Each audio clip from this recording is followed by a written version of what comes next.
Time to figure out what's on this thing.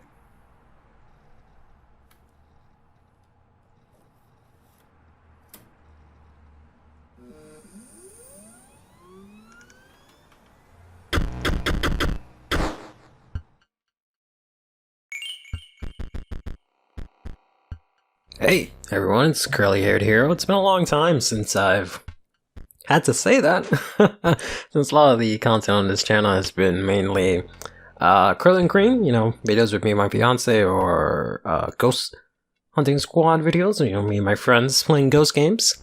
Took a bit of a break, I guess, in October, because we play spooky games all the damn time. But I've been wanting to do something myself for a while, so we're going to go ahead and play Inscryption here. So Inscryption is actually something that I played when it was part of a game jam. Me and Chris Kane played it. I forgot what I think the name of it was Sacrifices Must Be Made or something like that. And now it's become a full-fledged game. I've been wanting to play this since last year, but as you know, last year was quite a bit of a mess for me. And we're going to give it a shot now. Probably going to mess around with these settings a bit first.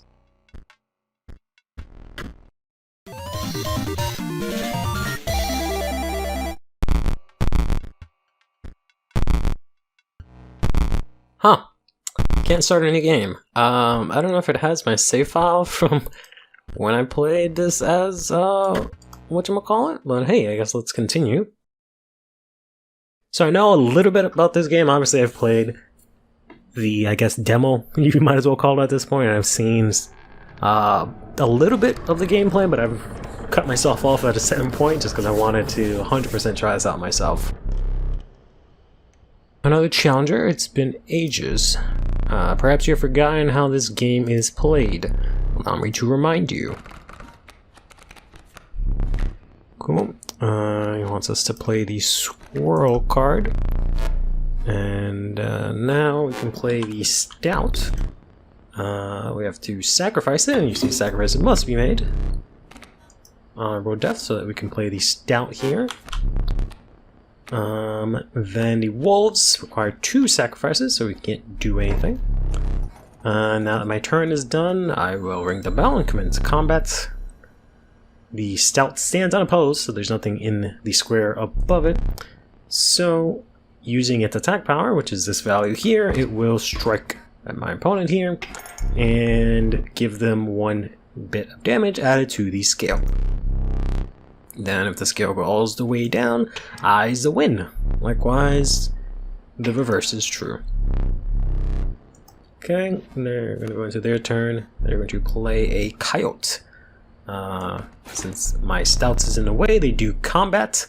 And I take 1, or rather I deal 1 damage to them, I think. And he deals 1 damage to me. So now, since my stout... how much? Oh, maybe my stout had 3. So maybe he boosted the attack. Okay. So I can either draw from my deck or draw a swirl. So I've got a 2-cost wolf that does 3 damage.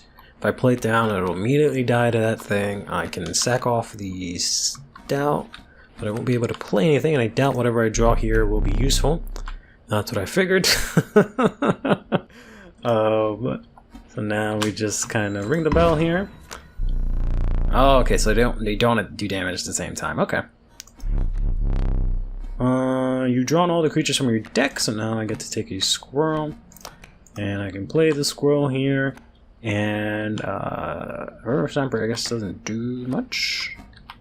I guess we can't really... I don't think he'll want me past my turn on this, because this world does no damage. Dealt 1 damage, so you put 1 weight on the scale. You know you can play more than 1 card per turn, right? Gotcha. He'll pass his turn. Alright, I'll draw a squirrel here. Whoops, he needs 2. So now I can go ahead and play this wolf here. And that should presumably end the game there. And I think if you do like extra damage, you actually get those bits that he just put inside of his like pocket or bowl or whatever, and those you can use for like upgrades and stuff, but they won't be all that easy. Sure. Let me recall your story. Oh yes.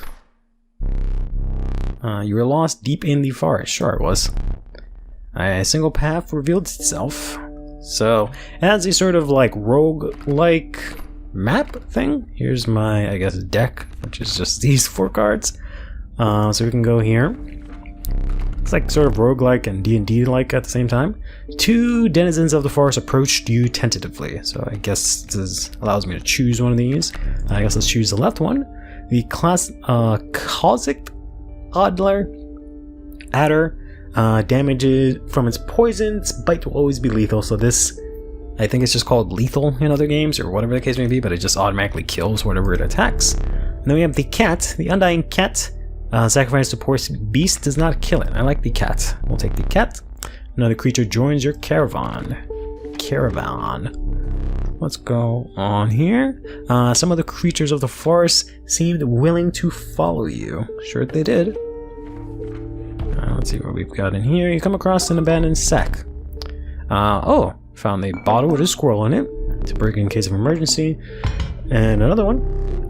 Got another useful equipment. Will allow you to tip the scales with it. I believe I have to like rip off my own teeth or something like that for that. 3 is as much as I carry, so we got these items that we can use at any time. And then we got ourselves a fight here. You were ambushed by while crossing some rough terrain. Alright. Oh. Oh, you didn't sacrifice me? How kind. Maybe you'll help me. Yeah, so this game is very trippy. Play along for now. Okay. You can see your moves ahead of time, that's right. So I can, for example, take a look here and see that they're going to play a wolf cub down here to my boulder, which will do nothing for them. I have this squirrel that I will play and immediately sacrifice for my cat, who should be protected by that tree. And then I can break off one of the cat's 9 lives, even though they're infinite, to play down this stout here, who seems to be talking to me. And then go ahead and swing in for 1. Got a bat coming, okay. Mind the ambitious wolf cub. It ages swiftly, that's right. So that after a turn, it becomes a lot stronger. If I draw from my deck, I will get one of my 2 wolves. Which, what would that do for me? If I got a squirrel, it doesn't really matter. I guess I can get a squirrel this turn. River Snapper doesn't do too much, but I would probably be better off playing off something, so I guess we'll play this. And then play our River Snapper by sacrificing the squirrel here. And then breaking through some of this stump.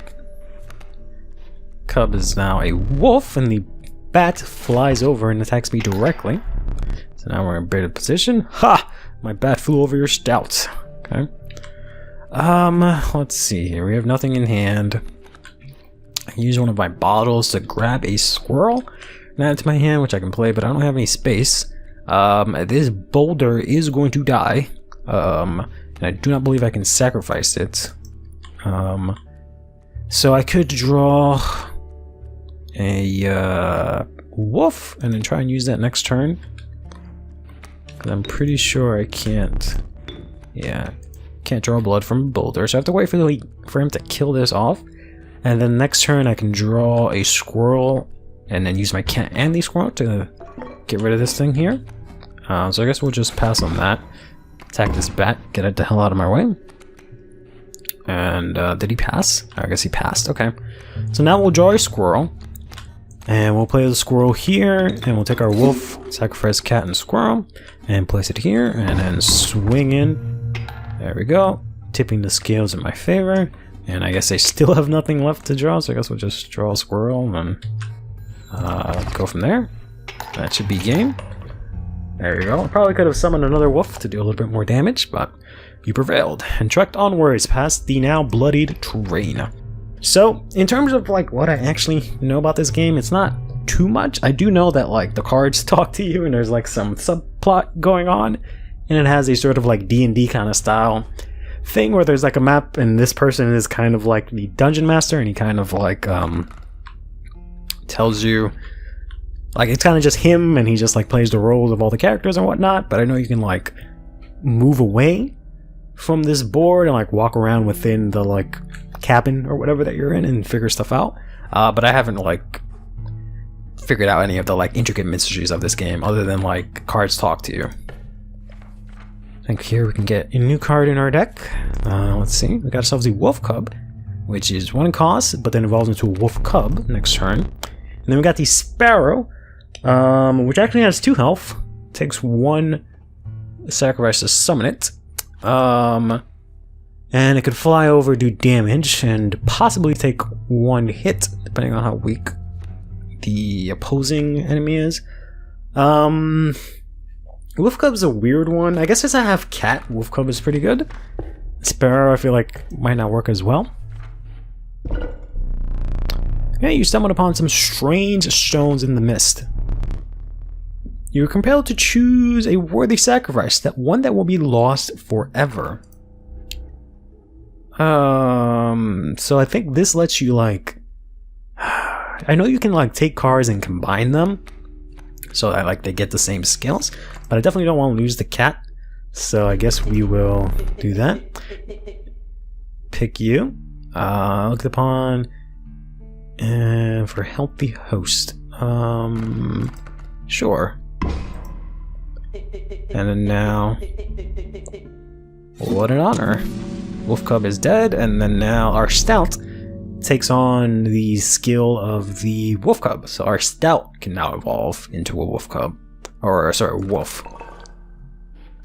So, I guess I could have made the... making the Stout... I guess making the Stout have 3 health, 1 attack, and the cat's 9 life stuff would have been really good. I forgot that that's how it works. But, alright. Let's go on to our next battle here. Alright. Behold my totem. It inscribes my canine cards with airborne sigil. So it means all of his wolf things can fly. He's completely insane. You see that, right? Now, no care for the rules. Pathetic. Really. Okay. Only keeps me around to watch me suffer. Interesting. Let's see what we've got up. Coming up, we've got ourselves a bat that will fly over, but we can kill that easily. And we've got a coyote that also can fly over, but we can kill that easily. We do have a squirrel here. No cat in hand, unfortunately. I can't draw for my first turn, right? Yeah. So I guess let's play the squirrel here. I would love to play the river snapper, but that's not going to work out. So let's go ahead and play that here. Back on the board, you are indeed my friend. And I can't draw from these. Whoops! Accidentally saw my keyboard, my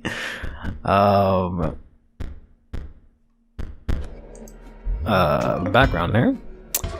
Yeah, I don't need the items. I was trying to draw here, but I'm pretty sure I can't do that. So let's just go ahead and attack, do the 1 damage. Bat and the coyote come in here. My totem has granted my coyote the power of flight. We're gonna take, unfortunately, 4 fucking damage here. Our Stout is gonna power up here. Even if I draw, I don't really want to sacrifice my Stout now because he's actually pretty strong. So ideally, what I need to do now is draw cat and then use the bottle. Okay. That's not exactly what I needed. Well, now I have to use both of my bottles here. Play both of these squirrels. So he's gonna kill that. And then, since this thing only needs 1 hit, let's play the river snapper instead of the wolf. Take out both those guys on the offense. We've got ourselves a wolf cub coming in. If I draw, I might get the cat, which I believe is the last card left in my deck, but I'm not going to be able to do anything with it at the moment unless I sacrifice the river snapper, which would be kind of pointless in general to summon the river snapper. So that thing's going to hit me no matter what. Because he can fly over, so my best bet, I think, is probably to kill off the river snapper. If you're not, the beast is sacrificed but not removed from the deck. Its suffering was real, but you will see it again. Interesting. Have I never sacrificed one of my own creatures? That wasn't a squirrel? Okay. So let's do 5 damage here. You're 3 away from winning. But this way, this doesn't do as much damage. I'm in a much better spot. Now what will I have? I can't really do much. I guess I'll draw a squirrel for now and just pass turn, kill off that, heal damage, and then now this turn, I can not win just yet. Because I can play cat, but it doesn't have enough. But I can swing in here for 5, and that'll let me win the game. That was a close one. Impressive. You may yet survive this ordeal. Knock on wood. Alright. So let's go here, see what we've got. Got a choice of 3 cards this time. We got the Sparrow. Got ourselves the Raving. The Conniving Raven. A blight upon the skies. It is a 2 cost, but it does fly with 3 health. And then the Adler, or I keep putting an L, but I think it's just Adler. Which I can kill anything with, but the good thing about the Adler is that I can give that ability to someone else. Otherwise, it's not very good. Like if I can get, I don't know, the Stout. I don't think I can get. I think it like overwrites. They can only have like 1 ability. If I can give it to the cat, but then it loses its ability, so I'd have to give it to like the wolf, which would be nice, but it's not like I can summon the wolf easily anyways, and I kind of already have a lot of things that need sacrifices to begin with. So I guess we'll take the Sparrow for now. And we've got ourselves here a fork in the road, but I guess we will decide which way to go down next time. Hope you guys are enjoying this somewhat abrupt and random playthrough of Inscryption. I'm not sure if I'll play the entire game. I more than likely will, because I really enjoyed this game, but we'll see. The upload schedule has been a bit weird. Until next time, take care of yourself, and have yourself a damn good one.